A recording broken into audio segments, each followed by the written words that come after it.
तरह की बैठक थी? सेस से संबंधित बैठक थी और 10 लाख से ऊपर चाहे निजी भवन हो, चाहे सरकारी भवन हो, चाहे अर्ध सरकारी भवन हो, उससे 1% सेस लेते हैं। उस 1% सेस से हम लोग अटल आवास, आप लोगों ने देखा होगा, यहाँ बनाया है, देखा है कि नहीं?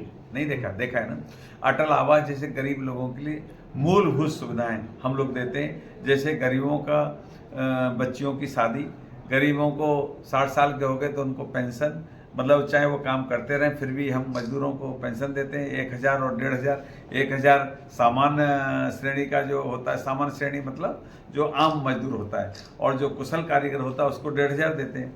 उसी संदर्भित जब मैं 2018 में बना था 800 करोड़ था हमारे बोर्ड के पास, आज 10,000 करोड़ रुपये हम खर्च कर चुके हैं, 12,000 करोड़ रुपये हमारे पास जमा हैं।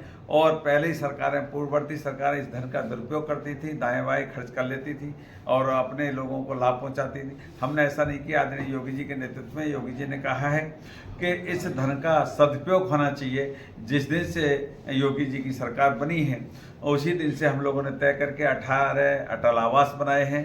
निर्धन कन्याओं का 3,32,000 का हमने विवाह किया है।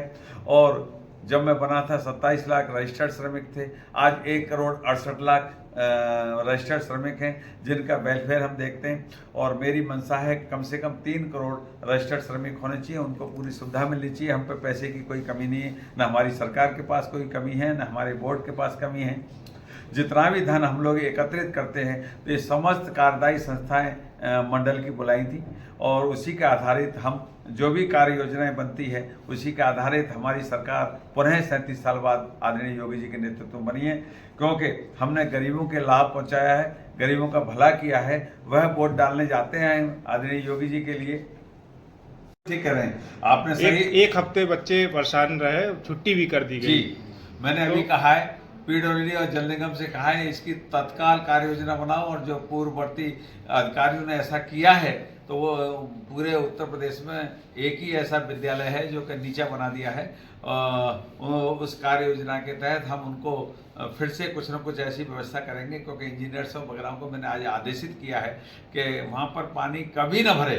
मतलब ऐसा नहीं है पंपिंग सेट से हम पानी को निकाल दें और उससे काम हो जाए, नहीं, ऐसा नहीं चलेगा। इंजीनियर्स पे ही तो सवाल है। हाँ। जो इंजीनियर्स उस समय थे वो किस तरीके से बनाए लो लाइन पे, जबकि शुरू से ही पता था कि लो लाइन। ठीक कह रहे हैं, उनके साथ बाद में कार्रवाई करेंगे। पहले तो हम उसकी व्यवस्था कर लें, समुचित व्यवस्था कर लें, क्योंकि उसको हम उस कार्रवाई में लग जाएंगे तो ये कार्रवाई पीछे रह जाएगी। पहले क्या है कि मानव का कैसे उत्थान हो ये सोच होनी चाहिए। उसके बाद उनकी जांच बैठाऊंगा, उनकी भी जांच बैठेगी और वो दोषी होंगे, दंडित होंगे। ये आप योगी की सरकार में आप ये नहीं, माफी किसी को नहीं। तो क्या उस पर जांच कमेटी बैठाई गई? बिल्कुल जांच कमेटी बैठाएंगे।